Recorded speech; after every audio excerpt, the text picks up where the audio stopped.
Assalamualaikum warahmatullahi wabarakatuh. Kami dari kelompok 6 akan mempresentasikan nilai-nilai syariah dalam bisnis. Anggota kelompok Muhammad Faiz Atala, saya sendiri, dan Nur Hendrian, Siti Aulia Citra.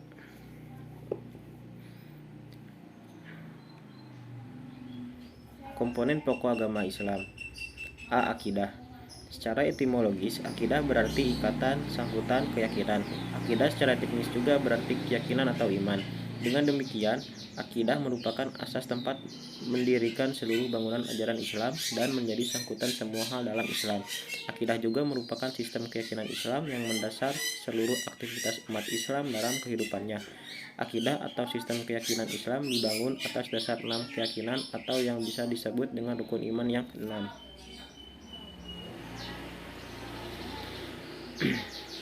B. Syariah. Secara etimologi, syariah berarti jalan ke sumber air atau jalan yang harus diikuti, yakni jalan ke arah sumber pokok bagi kehidupan. Orang-orang Arab menerapkan istilah ini khususnya pada jalan setapak menuju palung air yang tetap dan diberi tanda yang jelas terlihat mata.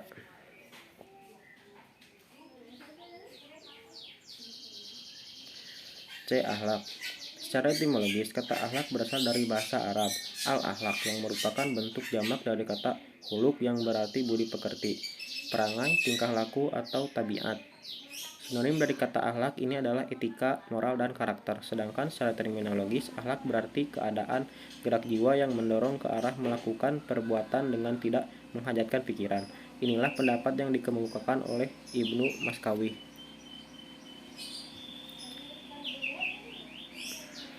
Materi selanjutnya yaitu kepemimpinan Rasulullah SAW. Kepemimpinan Rasulullah SAW yang pertama menggunakan sistem musyawarah, yang kedua mencerminkan akhlakul karimah, yang ketiga kebijaksanaan, yang keempat pendahulukan kepentingan bersama, yang kelima kerendahan hati. Sekian dari saya, materi selanjutnya akan dilanjutkan oleh Siti Aulia Citra. Bismillahirrahmanirrahim. Assalamualaikum warahmatullahi wabarakatuh. Perkenalkan, nama saya Siti Aulia Citra dari kelompok 6 dengan NIM 21020100267. Di sini saya akan menjelaskan tentang rukun iman. Rukun iman terbagi menjadi 6. Yang pertama adalah iman kepada Allah. Iman kepada Allah dalam ayat pertama ini, umat muslim diminta untuk percaya dan mengimani bahwa satu-satunya Tuhan yang patut disembah hanyalah Allah Subhanahu wa Ta'ala. Umat muslim juga diminta untuk percaya dan mengimani bahwa Allah yang telah menciptakan seluruh alam semesta dari segala isinya. Kedua, iman kepada para malaikat. Selanjutnya, umat muslim diminta untuk mengimani malaikat Allah. Malaikat sendiri diciptakan oleh Allah dari cahaya, di mana dari sekiannya banyak jumlah malaikat yang diciptakan Allah, kita diminta untuk mengetahui 10 malaikat, yakni malaikat Jibril, malaikat Mikail, malaikat Israfil, malaikat Israil, malaikat Munkar, Nakir, Raqib, Atid, Malik, dan Ridwan. Selanjutnya, iman kepada kitab-kitab Allah. Allah menurunkan kitab-kitab suci kepada Nabi dan Rasul untuk membimbing umat-umatnya. Bagi Muslim, kita diwajibkan untuk mengimani setiap ayat dalam Al-Quran. Lewat Al-Quran, kita mengetahui dasar-dasar dalam berperilaku di dunia sebaik-baiknya sebagai seorang Muslim. Yang keempat, iman kepada Rasul. Selanjutnya, umat muslim wajib untuk mengimani Rasul-Rasul Allah. Rasul sendiri adalah seorang utusan Allah yang diberi wahyu. Berbeda dengan Nabi, wahyu yang diberi Allah kepada Rasulnya diperintahkan untuk disebarkan kepada umat muslim. Umat muslim. Oleh karenanya, tidak semua Nabi adalah Rasul, tapi semua Rasul sudah otomatis adalah seorang Nabi. Yang kelima, iman kepada hari akhir, kiamat, dan yang terakhir adalah iman kepada qada dan qadar. Selanjutnya, sholat pembentuk karakter. Sholat membentuk pribadi berkarakter. Sejatinya momentum Isra Mi'raj adalah membentuk karakter bangsa. Inti dari peristiwa Isra Mi'raj adalah diperintahnya kita untuk mendirikan sholat dalam semua aspek kehidupan.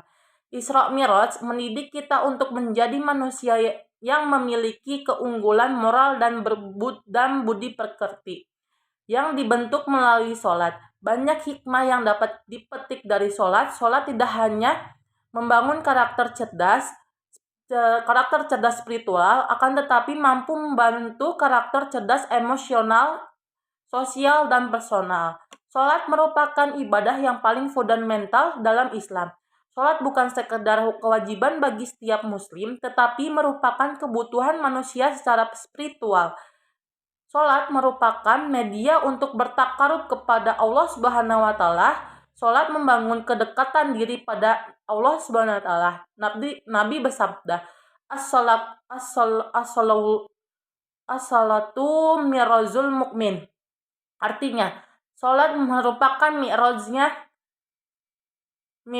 orang mukmin. Yang dimaksud dengan mi'raj adalah naiknya jiwa, pikiran, dan hati untuk bertemu dengan Allah Subhanahu wa Ta'ala. Semakin diri kita dekat kepada Allah, semakin tenang jiwa kita, tidak mudah berkeluh kesah. Selanjutnya, materi tentang zakat. Pengertian zakat.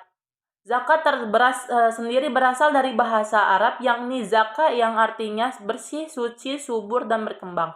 Dikutip dari laman Badan Amil Zakat Nasional Basnas, yang artinya bagian tertentu dari harta yang wajib dikeluarkan oleh setiap muslim apabila telah mencapai syarat yang telah ditetapkan. Sebagai salah satu rukun Islam, zakat ditunaikan untuk diberikan kepada golongan yang berhak menerimanya, asnaf.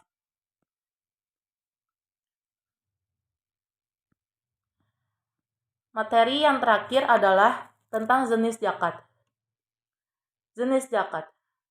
Zakat adalah terbagi menjadi dua, yakni zakat mal atau zakat harta dan kemudian zakat fitrah. Zakat mal atau mal zakat adalah zakat yang dikenakan atas segala jenis harta yang secara zat maupun substansi perolehannya tidak bertentangan dengan ketentuan agama. Sebagai contoh, zakat mal terdiri atas uang, emas, surat berharga, penghasilan, profesi, dan sebagainya. Sekian yang saya dapat sampaikan.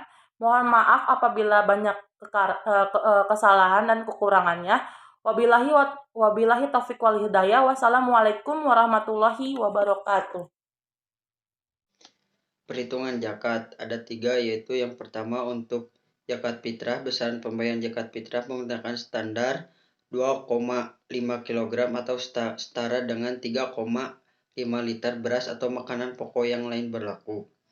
Yang kedua, zakat fitrah dibayarkan setahun sekali saat bulan Ramadan. Di Indonesia, pembayaran zakat fitrah biasanya dilakukan menjelang mendekati Hari Raya Idul Fitri. Untuk yang ketiga, sebagai contoh untuk daerah Jakarta dan sekitarnya, kalau bayar zakat fitrah dengan uang tunai, yakni sebesar 40-50 per orang yang disesuaikan dengan harga beras 2,5 kg. Pengertian haji, yaitu haji merupakan rukun Islam kelima yang wajib ditunaikan, terutama bagi mereka yang sudah mampu secara lahir maupun batin. Yang kedua, hal ini berarti ketika seorang muslim sudah mampu secara fisik, ilmu, dan ekonomi untuk melaksanakan ibadah haji, hendaklah untuk menyegerakannya. Yang ketiga, kewajiban untuk haji ini diterangkan oleh Al-Quran surat Al-Imran ayat 97 sebagai berikut. Dan kewajiban manusia kepada Allah bagi yang sudah mampu melakukan ibadah haji adalah segera menunaikannya. Definisi berziarah ke tempat tertentu, yaitu berkunjung ke Baitul Ka'bah, Padang Arafah, Muzdalifah, dan Mina. Yang keenam, haji dibedakan menjadi beberapa macam berdasarkan waktu pelaksanaan. Ada yang datang terlebih dahulu, ada yang datang dekatan di bulan Zulhijjah. Yang terakhir, ibadah haji harus dilaksanakan pada bulan Syawal, Dzulqa'dah, dan Zulhijjah. Pengertian dari hukum dan waktu pelaksanaan haji. Hukum haji. Setelah mengenali pengertian haji, kamu juga harus mengetahui hukumnya dalam Islam. Pergi haji hukumnya wajib bagi setiap orang muslim dewasa yang telah memenuhi syarat-syarat. Yang dimaksud adalah mampu secara fisik, ilmu, dan mampu secara ekonomi untuk mengadakan perjalanan ke Baitullah Arab Saudi minimal 1 kali dalam seumur hidup. Waktu pelaksanaan haji yaitu sebagai umat Islam perlu mengenali waktu pelaksanaan ibadah haji. Untuk melaksanakan ibadah haji bisa dilakukan setiap setahun sekali. Untuk yang kedua, pelaksanaan ibadah haji waktunya terbatas, yaitu pada saat waktu awal bulan Syawal sampai hari raya Idul Adha dan bulan Zulhijjah. Pengertian rukun dan kewajiban haji. Rukun haji. Rukun haji merupakan sebagai amalan atau perbuatan yang tidak boleh ditinggalkan oleh seseorang pada saat ia sedang melaksanakan ibadah haji, dan apabila rukun haji tersebut ada yang tidak dikerjakan maka hajinya tidak sah. Untuk kewajiban haji, yang pertama, kewajiban ibadah haji ada 5, yaitu Syekh Jinud Abdul Ajil Malbiri berkata, kewajiban haji yaitu ihram dan miqat, menginap Muzdalifah dan Mina, tawaf wada, dan melempar batu.